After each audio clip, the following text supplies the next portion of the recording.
In this lecture, we are going to analyze a short trade in the euro against the British pound 1-hour timeframe using a third-degree fractal hybrid divergence as a core setup with the proper surrounding context. The deepest degree of our fractal hybrid is quite subtle in this case, so pay close attention to the small details in the chart. In number 1, we have an ignition point for buyers that brought the market up to number 1.1. Right after this point, the market starts to cascade down to meet the ignition point number 1. I want to grab your attention to how precisely the market tests the ignition point 1 by the blue arrows near number 2. This is a perfect example to show how these points of ignition in the chart serve as supply and demand areas. It has a massive volatility that cannot even begin to be compared to the surrounding candles. We must be careful with these highly volatile candles because they might be two different things. They might be just a large pack of buyers exhausting their energy, or they might be market makers doing their thing and trying to distract the rest of the market. At that point it is pretty much impossible to recognize which of these two alternatives we are talking about in this chart. From 1.1 to number 2, we have the cascading sellers attempting to break low number 1. Observe that the sellers fail to create a lower low than 1, and the buyers pick up the control of the market from number 2.1 on.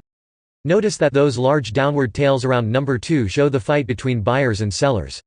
Observe also how volatility increases after the market reaches the point of ignition number 1 if you compare it to the beginning of the market vector from 1.1 to number 2. 2.1 is the moment where buyers won that battle, as you can see by the marked fractal candle.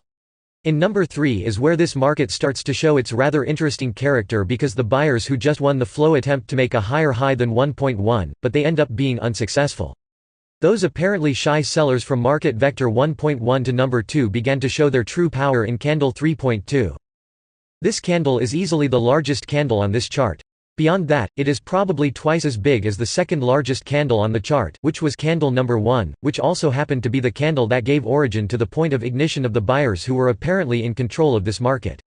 Candle 3.2 is a very explicit way of sellers telling buyers who is in charge of the market now. It could not be more explicit than that. Observe also that beyond the massive range of candle 3.2, it breaks the ignition point number 1 and the low number 2, turning the high number 3 into solid market structure. Sellers ended up creating a few more candles that made the market fall even more down to number 4, which is where the buyers picked up the control of the market again. In 4, the sellers were completely exhausted, so it makes sense that smaller buyers take control of the market temporarily until something new happens. We can see the buyers doing their thing by the creation of higher highs and higher lows in what appears to be the minor flow of this market. Just compare to the strength of the major flow of sellers going down from number 3. The market starts to go up and meet the green zone that was drawn based on the market vector from 3 to 4. The upper line of that green zone is in the ignition point of the candle 3.2, and the lower line of the zone is in the turning point line between 2.1 and 4.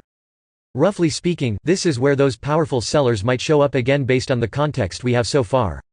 Let's now move on to the momentum analysis of the market. At this point you might have been able to identify that there is a very clear hidden bearish divergence happening between high 3 and the potential high 5. A hidden bearish divergence means the market will continue to go down. We identify that by looking at the relationship between market highs and the relative strength index. The potential high number 5 is undeniably lower than high number 3, and yet the relative strength index is showing the opposite. In terms of momentum, potential high number 5 has greater upward momentum than high number 3. The simple hidden divergence is of course the gateway for us to observe the other subtler divergences happening in smaller degrees. Observe very carefully the details of the lines drawn around number 5. We have 3 gray lines. The 2 outer gray lines point to the second degree of our triple divergence.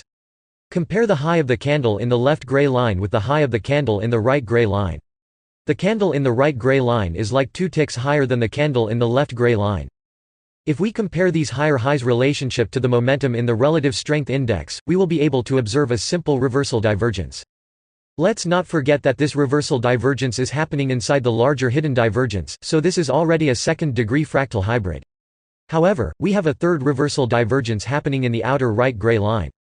Notice that the candle marked by the right gray line has a higher high than its immediately previous candle, which is marked by the center gray line.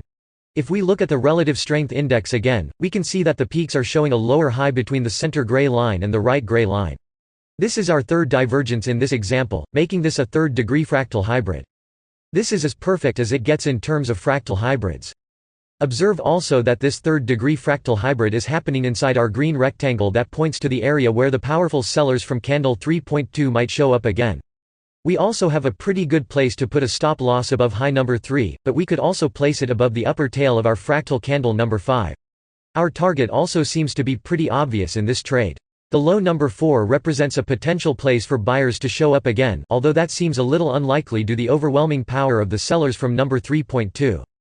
The trade you see opened in the chart was once again triggered at the opening of the candle right after our fractal candle number 5. Remember that it's important to work only with closed candles when we deal with divergence. Let's see how this market turns out.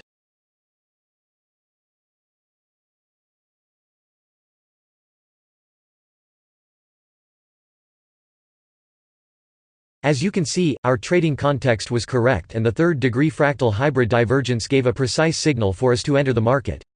Notice how all the elements of our trading context align themselves perfectly. They almost give a sensation of certainty to enter a trade, which is good when we need to assume risk in the markets.